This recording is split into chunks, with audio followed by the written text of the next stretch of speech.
Ayan, so kararating lang namin at ngayon naman ay didiretso tayo. Magbenta tayo ng mga bote at lata. Okay, sa Battle Depot. Then magpapakarwas tayo at samahan nyo ako. So, yan ang gagawin natin ngayon. So, drop off ko lang muna yung magina. At ako ay arangkada sa mga bote. Dumami ng dumami. Then, syempre, car wash, bibili tayo ng alak natin. After. O, di ba? Ganun lang ang diskarte para hindi na tayo gagastos. So, yung bote na pagbibintahan natin ay ibibili din natin o ipapakarwas din natin. Then, pag kape, alam nyo yun. Yan ang diskarte. Para hindi na tayo gagastos. So, dito, hindi na kailangan gumastos ng gusto. Nandyan lang yung pera kung sakali. Okay. Yung nasa balkon natin. Amin. Ito yung mga anik-anik na dapat matanggalan natin dito sa loob o sa labas ng balkon. Ito yung mga yun. Okay. So, lagay natin to. Yan. That's it.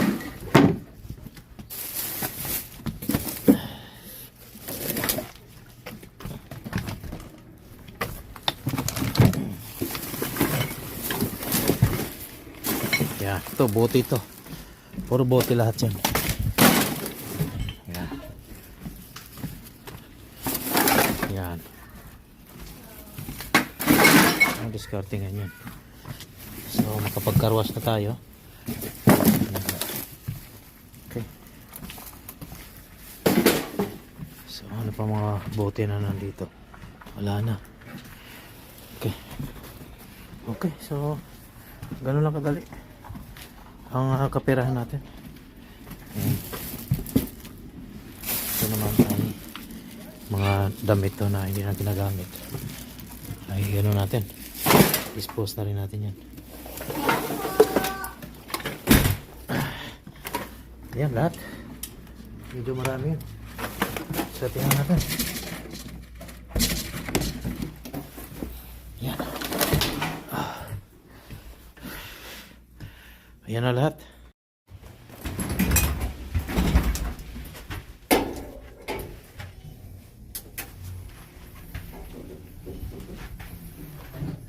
Oh, ayan. So, tumpak. So, yung kinain namin mamaya, mababawi ko yan sa basura. Oh. Galing lang sa basura yun, yung kinain. Okay. So, tipid pa din. Okay.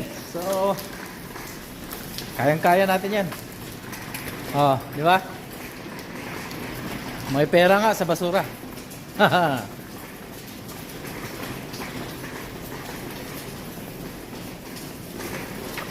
Tatlong ano yan, marami pang mga gamit yan. Ayan, so papunta na tayo doon. At malapit lang dito yan. Sa amin yung Battle Depot. Battle Depot ang tawag nun. Sa mga recycled bottle na isusuri mo or ano mo.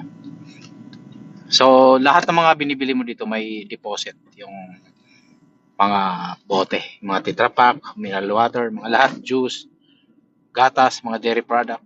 Yan, meron yan. May mga deposit na yan. So ngayon, ang gagawin mo dyan ay isuli mo lahat. Then para may babalik sa iyo yung lahat ng mga dineposito mo. Yan. Ganun lang din. Kadali. Okay.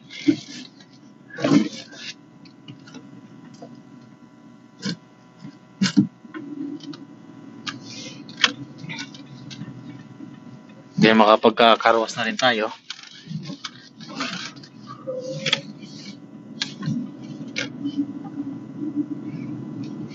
Yan.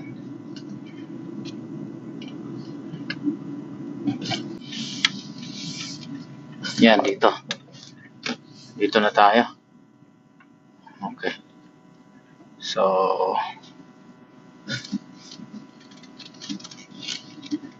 tingnan natin.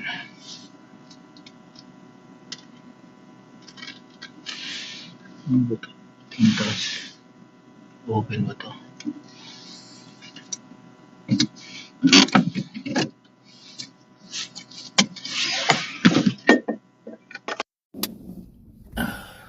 Dito na tayo.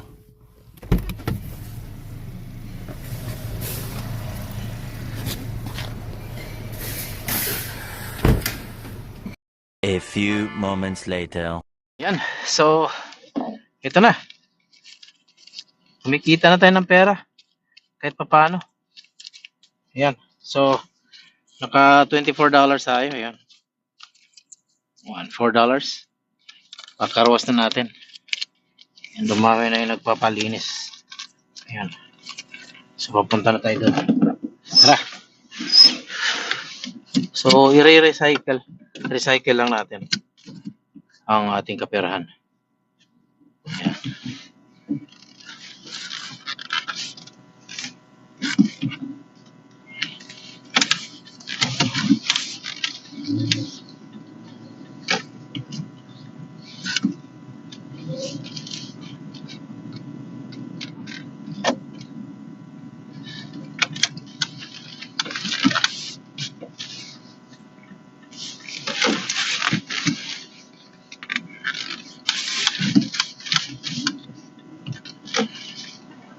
Yan. Okay.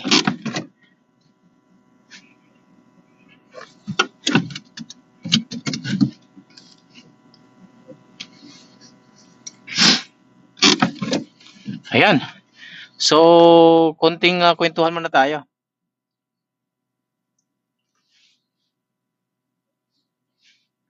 So, $24 ang ating kinita doon sa ating mga bote. So, yung $24 ay parang katumbas na yun ay nasa 1,000 sa atin, piso. Yan, bibinta ka lang ng mga bote. Naka 1,000 ka na. Okay? So, ano nga ba ang kayang abutin dun sa $24? So, bali magpapakarwas tayo ng $4. It's good enough. Then, the rest niyan ay pangkape. Alam mo yun? Then, ang iba ay makabili ng juice, mga Tetra Pak, yung Zesto, o di kaya yung mga tawag nito, C2 na juice. Ayan. Ano pa bang pwede nating bilhin? Bili tayo ng beer mamaya. Ayan. Pakita ko sa inyo magkano lang. So, $14. So, meron pa tayong $5 na natitira. Okay? So, ganun din. At least nakakalibre tayo sa ating inumin. Ayan. Okay? Tara. Nakapila pa lahat. Daming nagpapalinis ngayon. Ayan, tingnan mo. Ayan. So, lahat ng mga nasa harapan na yan, magpapalinis yan. At ganoon din kadumi. Kagaya lang din sa akin. Nasa sasakyan. Baka akala nyo yung akin ay walang linis-linis talaga. Di ka talaga pwede maglilinis dito ng sasakyan kapag kay ganito ang sitwasyon. Nalulusaw lahat ng snow, sunog tutubig, at napakadumi ng kalsada. So lahat ng mga yan ay napakapangit talaga mga sa kanila. Ngayon magandang magpalinis yung ganito na malamig, tapos hindi nagkakalusaw ang mga snow. So yan.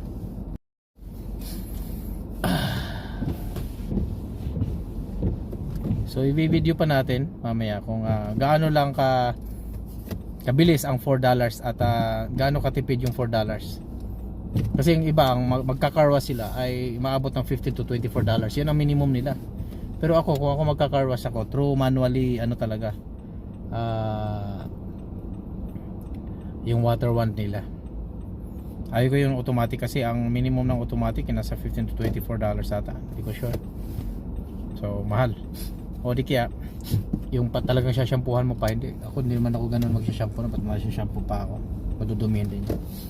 Kung sa Pilipinas magpapano ka, okay. Pero dito hindi advisable eh. Yung pakintabin mo ng gusto yung summer pwede pa. Pag sa summer yun okay. Magpapakintaban tayo sa summer. Pero ngayon hindi maganda.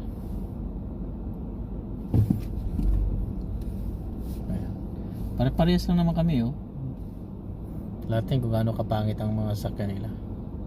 Mas marumi pa nga yung isa, tinan mo. Ayan nakita nyo? Mas marumi pa nga yun sa kanya kaysa akin So mainit ngayong araw na to.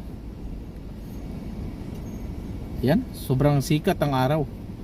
Nakikita nyo naman. Sobrang sikat ang araw, napakasarap anuhin. Simoy ng hangin na malamig, na mainit. Ayan.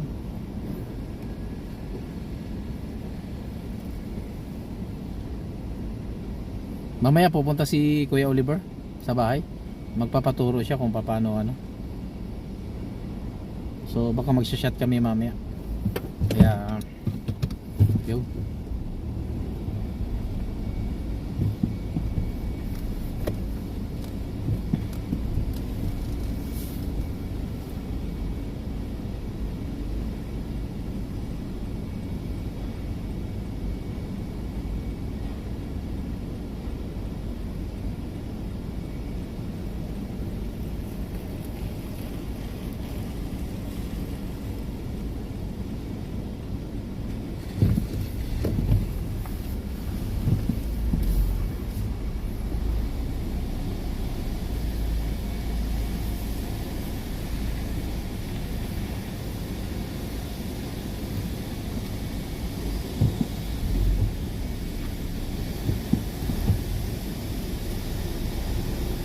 Meron ba? Ano pa go? Oo. Hirap na ito.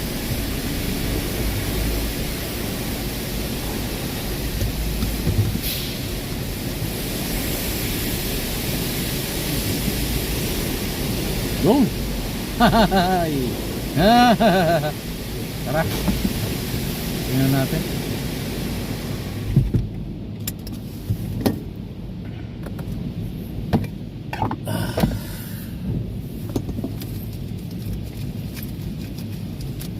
So,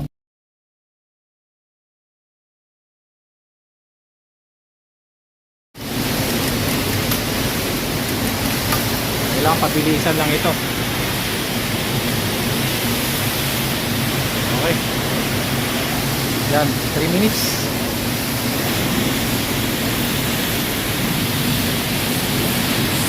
Pre-soak lang ito. Pabilisan.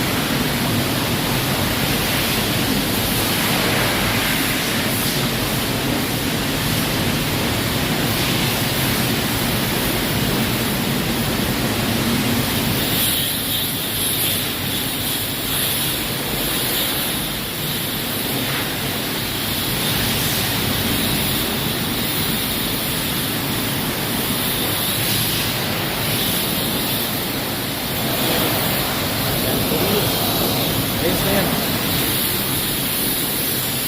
Ano yung diskarte? Yan.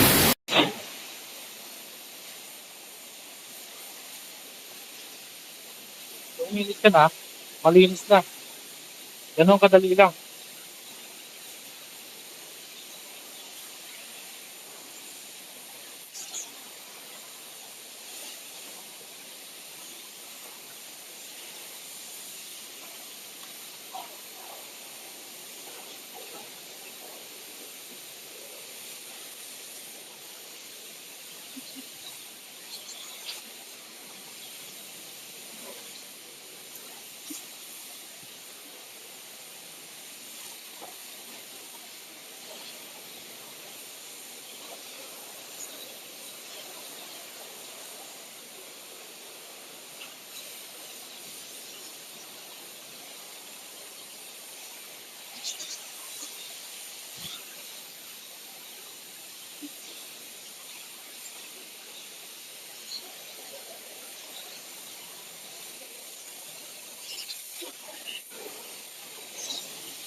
ilalim nito.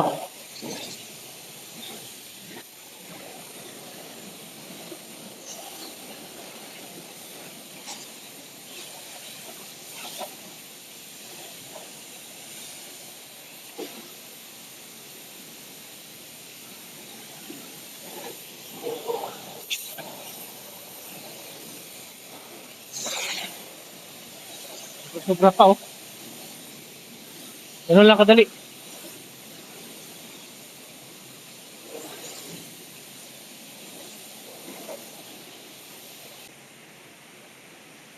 Gwapo na to. Oh, ayos na. Okay na. Yan na yan. Kita niyo. Ayos, di ba? Okay. A few moments later. Ganun lang kadali. Ay.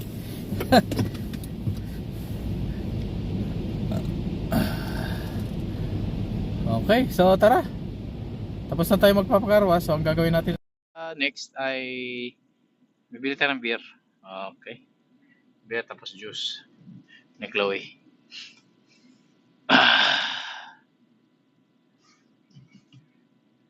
Yan, atras muna tayo.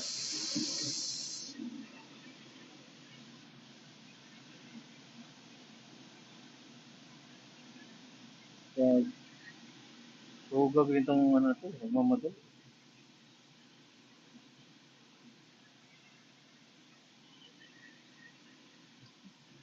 Nagmamadali. Tumakot ko. Diba?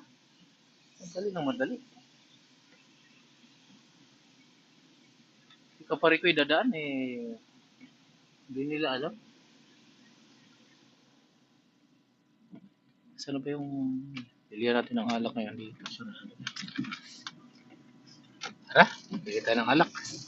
Bili tayo ng beer ni Ka Oliver. Pang ano lang natin ng ano.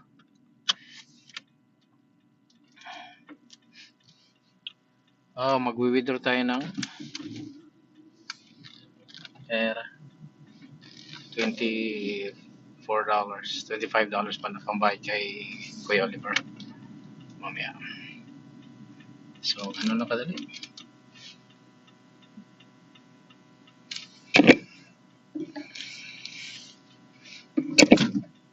Suot muna natin yung ating mahiwagang salamin dahil napakasilaw. Ayan.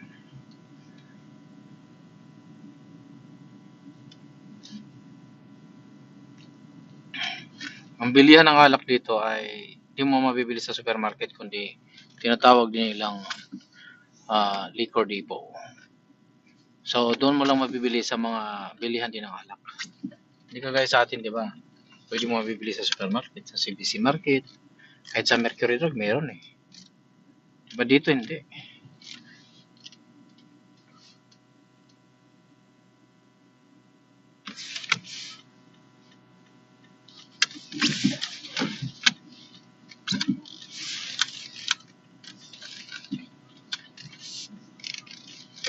Di ba?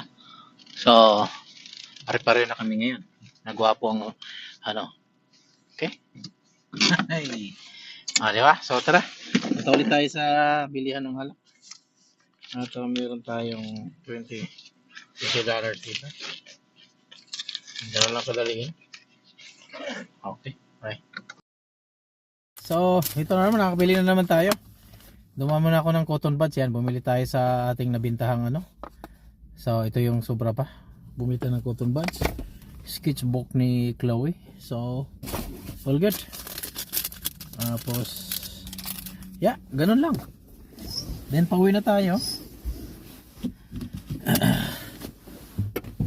Then, nakabili pa tayo ng isang wine. White wine at saka beer. Okay?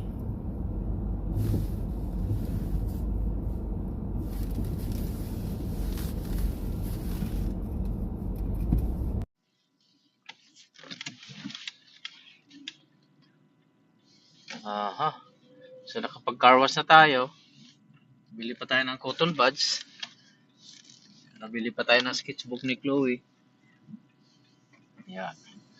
Ano ba mga bibili natin mamaya? Okay. So, pauwi na tayo.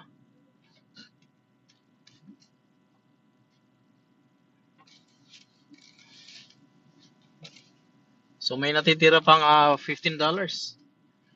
Iisipin muna natin kung ano pang pwede nating pag-anuhin ng $15. Diskartehan na lang natin.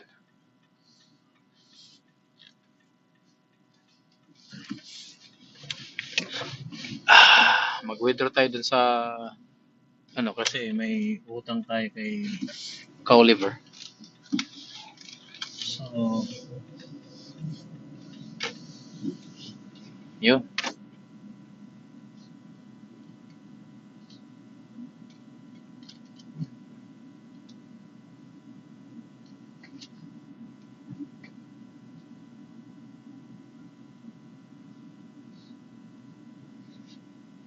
Ang ganda ata mag-slide ngayon ah.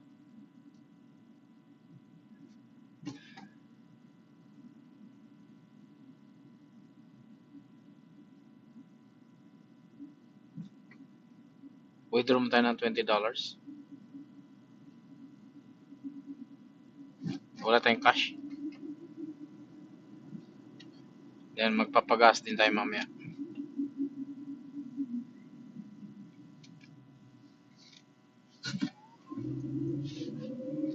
So yung papagas ay hindi na natin kukunin doon sa nabinta nating mga lata. Dahil hindi nakakayanin. So mahal ang gas ngayon. So sa Pilipinas, nako, paano kaya 'yon? Ano kayang mangyayari diyan, no? Tataas na tataas. Tandaan nyo, magiging $2 na. Ang ibang part dito sa Canada na provinces ay nagto $2 na. Mataas ang ano ngayon.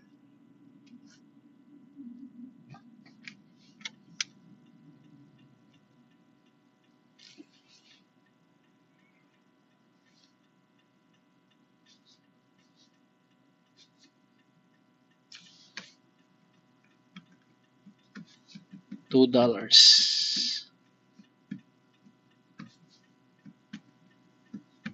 So, mataas talaga ang ating dahil siguro sa gera. Dahil sa gera nga, sa mga nangyayari ngayon sa mundo. So, walang pinipiling bansa yan. So, kawawa lang yung mahihirap na bansa. Gaya sa Pilipinas. At napakakurap pa. So, lalo nang kawawa ang mga tao ngayon. Sa amin kasi dito, kahit mataas ang gas niyan, pagka isa-subsidize ng government yan kapag ay medyo matindi na talaga gas. Dahil nandito din naman ang gas sa amin. So, subsidize lang nila yan. Pag hindi nakakayanin sa tao na bumili ng gas. So, subsidize, ibig sabihin, kuhin ng government yung ibang kaperahan sa amount ng gas na pag-anuhan mo. Okay? Ito muna tayo. Diyan muna kayo.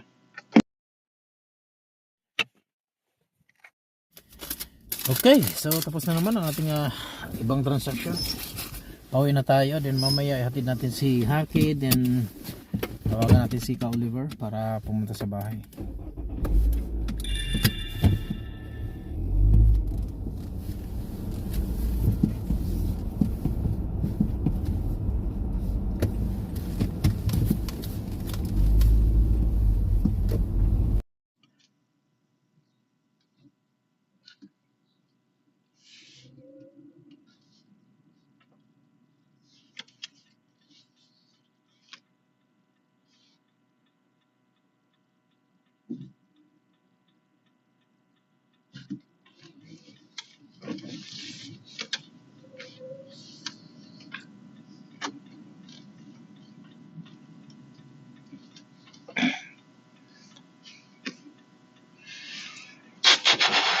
So tight na tight. Kahit na Sabado Linggo ay tight na tight ang ating schedule. Wala din talagang pahinga. So, ganun katindi. Araw-araw natin.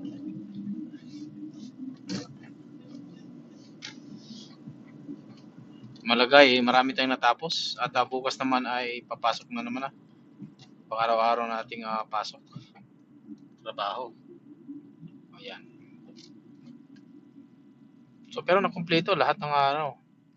Linggo, di ba? Linggo, maaga kami gumising, tapos dumiretso sa simbahan. Nagsimba muna kami. Ayan.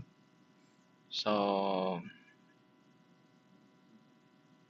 then afternoon, dumiretso kami sa Mais Ribs. Doon na kami nananghalian. Ayan. Nananghalian pa kami. Okay.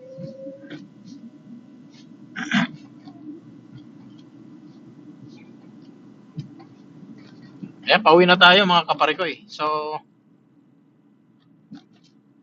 pagkaparada natin, doon tayo magpapaalam. I-breakdown natin ng lahat ng mga natitira na ating na nalikom na pera at nagastos. Ayan.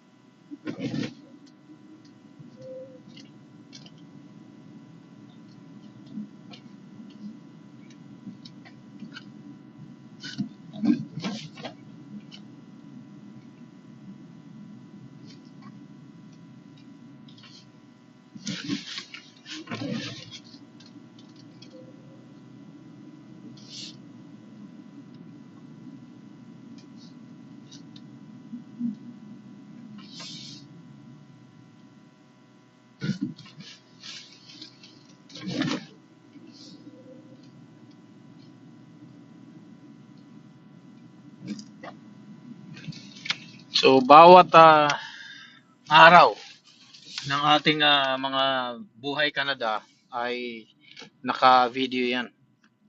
So, lahat ng mga nangyayari, lahat ng mga nagaganap. Kaya nga, buhay Canada, para masubaybayan nyo ang aking buhay every day, every weekdays, every weekend, kung ano mga ginagawa dito. Ayan. So, hindi simpleng buhay ang meron dito. Talagang matindi. Ayan.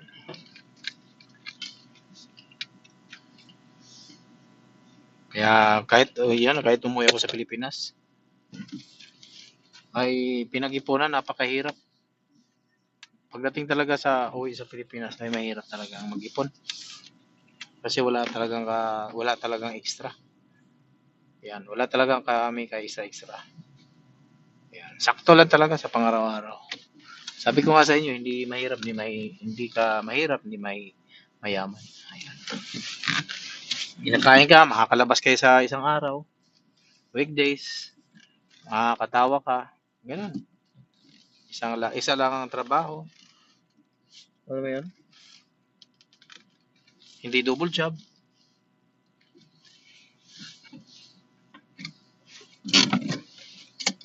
Yan. So, dito na naman tayo. At dito na naman nagtatapos ang ating mahalagang kwento. Ayan, so dito na naman nagtatapos ang ating mahalagang kwento ngayong araw na to. Kaya dito lang sa Buhay Canada.